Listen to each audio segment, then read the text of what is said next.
তারা একটা প্ল্যান করে, প্রোগ্রাম করে যে মন্দির থেকে আছে, মন্দির থেকে সেই জিনিসটা চুরি করবে। ঠিক ওই সময় একজন কোদাল নিয়ে যখন কূপ মারলো সেই মন্দিরের ভিতরে, তখন মনে হয় যে মন্দিরের ভিতর থেকে ছটকে চলে গেল।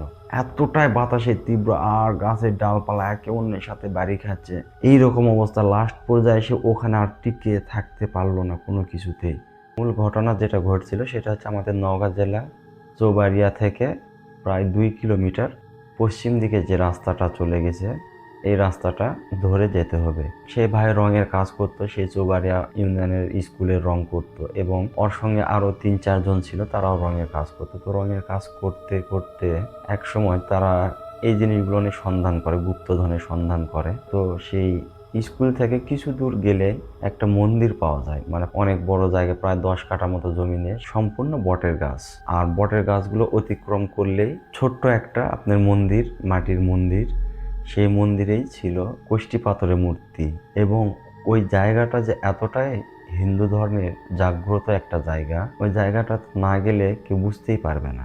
সে রঙের কাজ করতে করতে এলাকার পাশে আশেপাশে যখন ঘোরাফেরা করে, তো হঠাৎ তার চোখে সে মন্দিরটা পড়ে। মন্দিরের কাছে যায়, দেখে যে কষ্টি পাথরের মূর্তি অর্ধেক আছে অর্ধেক নাই। তো তখন সে আশেপাশে লোকজনে বলে যে এই মন্দির এটা কিসের, বিষয়গুলো জানে। সে গোপনে গোপনে খবর নেয় যে আসলে যে পাথরটা ভেঙে মন্দিরে আছে এটা একটা কাজের জিনিস এবং পাওয়ারফুল জিনিস। তো সেই রঙের কাজ করে এবং এই জিনিসগুলোর উপর তার একটা টান আসে। তো সে রঙের কাজ শেষ করে আসে, তাদের পরিচিত যে সমস্ত ভাই বাজাররা আছে তাদের সঙ্গে এই বিষয়গুলো শেয়ার করে। তো তখন শেয়ার করার পর তার সঙ্গে আরো 4 জন ব্যক্তি যুক্ত হওয়ার পর তারা একটা প্ল্যান করে, প্রোগ্রাম করে যে তারা এই জিনিসটা মানে উদ্ধার করবে। এক কথায় যে মন্দির থেকে আছে, মন্দির থেকে সেই জিনিসটা চুরি করবে। তো তারা সেই দিনক্ষণ ঠিক করে, ঠিক করার পর তারা মাইক্রো নিয়ে যায়। এখান থেকে তারা যায় 4 জন এবং চৌবাড়িয়ার একজন মহিলা ছিল।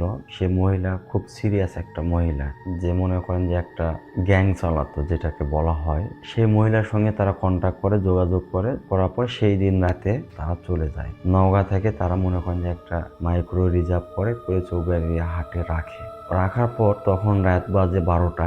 ওখান থেকে সে মহিলার বাড়ি যায়। মহিলার বাড়ি থেকে তারা 5 জন একসঙ্গে বের হয়ে চলে আসে।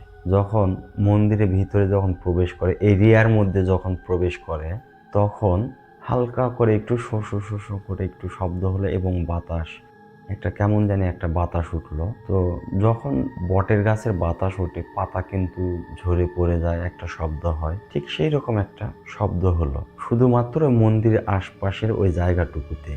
তো যাই হোক, তারা সেই বিষয়ে গুরুত্ব দেয় না এবং না দেওয়ার কারণে সেই মন্দিরের দিকে 1 পা 2 পা করে তারা মন্দিরের কাছে যখন যায়, যাওয়ার পর সেই ব্যক্তিটা, তখন তার হাতে ছিল হাতুড়, তখন হাতুড় দিয়ে তালাটাতে যখন আঘাত করবে, সেই ঝড়ো হাওয়া এবং বাতাসটা আবার পুনরায় জায়গায় ওঠে। বাতাসটা তার থেকে তখন একটু গতিবেগটা বেশি ছিল। তো তখন বন্ধুরা হাতুড় দিয়ে যখন একটা তালাতে আঘাত করলো, আঘাত করার পর শুরু হয়ে গেল তখন সেই ভয়ানক কাণ্ড। একটা ঝড়ের মতো উঠলো, সেই রকম একটা ঝড়, এত বাতাসের গতি, মনে হয় যে ঘন্টায় 80 থেকে 90 কিলোমিটার বেগে একটা ঝড় উঠলো। অন্য কোথাও না, আশেপাশে জায়গা সব ঠিক আছে, শুধুমাত্র ওই মন্দিরে। তো তারপরে তারা ঝড় দেখে একটু ভিতরে ভীতু একটু সংকোচ হলো যে মন্দিরের তালাতে একটা বাড়ি মারলাম আর এরকম ঝড় উঠে গেল।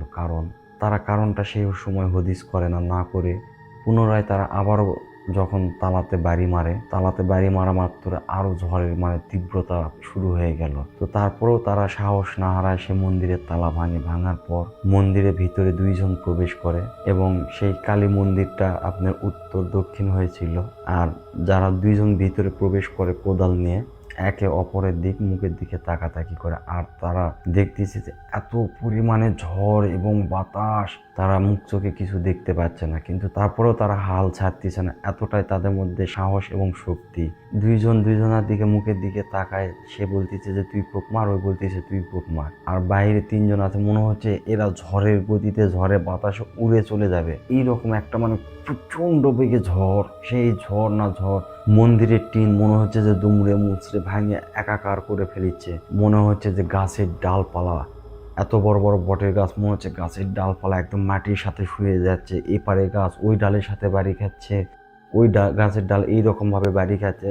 আর এরা ঝড়ের তীব্রতা, এত যে তীব্রতা মানে এটা বলে শেষ করা যাবে না। তারা যে বাঁশের খুঁটি ধরে আছে মনে হচ্ছে যে তাদেরকে উড়ে নিয়ে চলে যাবে এরকম। অলরেডি একজন পাতলা পুতলা লোক ছিল, সে মনে করেন যে ঝড়ের গতিতে উড়ে যাচ্ছে এইরকম অবস্থা। ঠিক ওই সময় একজন কোদাল নিয়ে যখন কূপ মারলো সেই মন্দিরের ভিতরে, একজন তখন মনে হয় যে মন্দিরের ভিতর থেকে ছটকে চলে গেল।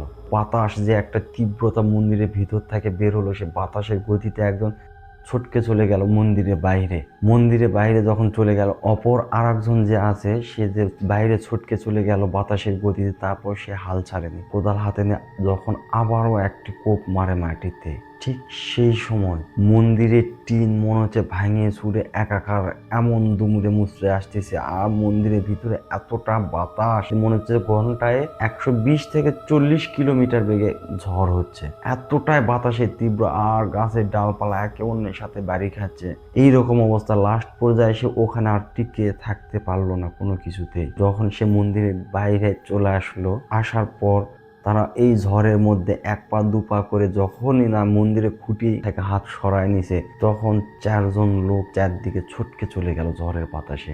যে একজন প্রাচীরের সাথে বাড়ি খেয়ে অজ্ঞান হয়ে গেল, অপরজন মন্দিরের খুঁটির সাথে বাড়ি খেয়ে অজ্ঞান হয়ে আছে, আর একজন গাছের সঙ্গে একদম ধাম করে যে বাড়ি খায় সে না বাঁচা।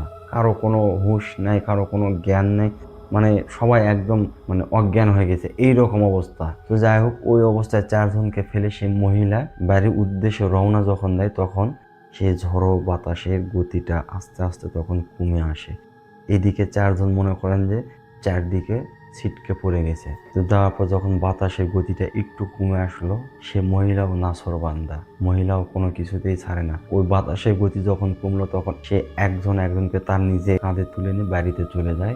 যাওয়ার পর সে একজন শটাং করে শুয়ায় রাখে এরকম ভাবে পরপর 3 বার আসে 3 জনকে সে নিয়ে চলে যায় তার বাড়িতে। তাদের কোনো হুঁশ নেই, কোনো জ্ঞান নেই, এক কথা বলা যায় সেন্সলেস।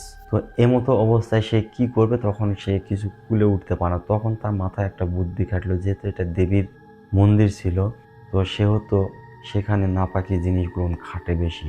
আর নাপাক জিনিস যখনই শরীরে ছিটাবে তখন কোনো প্রকারের ক্ষতি করতে পারে না, এই জিনিসটা তার মাথার মধ্যে তখন ঢুকে গেল। বদনা নিয়ে বাথরুমে যায়, যাওয়ার পর সে বদনাতে প্রস্রাব করার পর সে প্রস্রাবের সঙ্গে আবার পানি মিশ্রণ করার পর প্রস্রাব আর পানি তাদের মুখ চোখে গায়ে পুরা শরীরে যখন ছিটাই দিল, তখন তাদের হুঁশ জ্ঞান ফিরে। কিন্তু ওনার মাথা ফাটে গেছে, যে গাছের সঙ্গে বাড়ি খাইছিল, মাথাটা এখানে আঘাত লাগছিল, লাগে রক্ত প্রবাহিত হয়েছিল। তখন তাকে এখানে ড্রেসিং করে মানে হালকা করে ডেটল লাগাই দেওয়া হয়। দেওয়ার পর তাদেরকে বলে, তোমরা কি ঠিক আছো? তখন বলতেছে যে না, আমাদের শরীর কেমন জানি ভারী ভারী লাগতেছে। এ কথা শোনার পর তখন সেই প্রস্রাবের পানি আবার পুরো শরীরটা তাদের ছিটায় দেয়। দেওয়ার পর তখন বলতেছে, তোমরা এখানে আর থাকো না, চলে যাও, আজকে রাতে এই অবস্থায় রওনা দাও। তারা সে কথা অনুযায়ী তারা সেখানে আর দেরি না করে চলে আসে কোনো রকমে, মানে একে অন্যের উপর নির্ভরশীল হয়ে কোনো রকমে প্রায় 1-1.5 কিলো পথ হাঁটে চলে আসে। আসার পর সে চৌবাড়িয়াতে তারা রিজার্ভ করে যে মাইক্রোটা নিয়ে গেছিল, সেই মাইক্রোতে চড়ে তারা আবার পুনরায় বাড়িতে রিটার্ন আসে। তো আসার পরের দিন থেকে একদম এদের শরীর নিস্তেজ। তো যাই হোক, তারা গুরুতর আহত হয়, অসুস্থ হওয়ার পর তারা মেডিকেলে যায়, ওষুধ বড়ি ডাক্তার দেখানোর পর মোটামুটি সুস্থ হয়। এবং পরের দিন সে মন্দিরে হয়ে হাল্লা উঠে যায় যে মন্দিরে মূর্তিকে জানি চুরি করতে আসে চুরি করতে পারেনি, কোদাল রেখে চলে গেছে। সে মহিলা যখন পরের দিন সে মন্দিরের সামনে যায়, যাওয়ার পর দেখে এই যে রাতের বেলা টিন দুমড়ে মুচড়ে একাকার হয়ে যাচ্ছে, মন্দিরের টিন উড়ে চলে যাচ্ছে, গাছের ডালপালা ভেঙে যাচ্ছে, আর ঘন্টায় 140 কিলোমিটারের মতো বেগে ঝড়। এইরকম ঝড় মানে তারা যে সহ্য করে বাড়িতে ফিরছে, এটা বিশাল কিছু। কিন্তু পরের দিন যখন ওই মন্দিরের সামনে আসে তো দেখে সে পুরাটাই অবাক হয়ে যায় এবং সে আরো ভীতু হয়ে যায়। দেখে যে যেই রকম মন্দির ঠিক সেই রকমই আছে, যেরকম গাছপালা ঠিক সেই রকমই আছে, কোনো কিছু হয়নি। এই জিনিসটা দেখে সে আরো ভীতু হয়ে যায়। তখন সে ভাবে যে তাহলে আমাদের সঙ্গে যে কালকে রাতে যে ঘটনাটা ঘটলো, তো দেখতেছি সবই তো ঠিক আছে, তাহলে সেগুলো কি ছিল? এবং যা দেখে যে কোদাল দিয়ে মাটি খোঁড়ার জন্য গেছিল, সেই কোদালও ওইভাবেই পড়ে আছে। তো যাই হোক, সে এইটুকু তদন্ত করে আসে, তাদেরকে পরে আবার নিউজ দেয়। তাদের সঙ্গে যে ঘটনাটা ঘটে গেছে পুরাটাই একটা গোলক দাদা ছিল, এবং তারা যে জীবনে ফিরে চলে আসছে সেই জায়গা থেকে, এটাই অনেক কিছু ছিল। এটা তারপর থেকে তারা নাকে মাটি দিছে যে আর কখনো সে জায়গায় যাবে না বা তারা কখনো এই পথে আর পথিক হবে না। তো এই ছিল তার মুখ থেকে আজকের এই ঘটনাটি শোনা বন্ধুরা। তো যদি আমাদের এই গল্পটি ভালো লাগে অবশ্যই আমাদের চ্যানেলটি সাবস্ক্রাইব করতে অবশ্যই ভুলবেন না। পাশে থাকা বেল আইকনটি অবশ্যই বাজিয়ে দিবেন। আপনাদের জীবনে যদি কারো কোনো এইরকম ঘটনা যদি ঘটে থাকে অবশ্যই আমাদেরকে সেটা কমেন্ট বক্সে অথবা ইমেল করতে পারেন। আমাদের ইমেল নাম্বার কমেন্ট বক্সে দেওয়া আছে। আমরা চেষ্টা করব আপনার গল্পটি আপনার মতো করে উপস্থাপনা করার জন্য। সবাই ভালো থাকবেন, সুস্থ থাকবেন। আল্লাহ হাফেজ।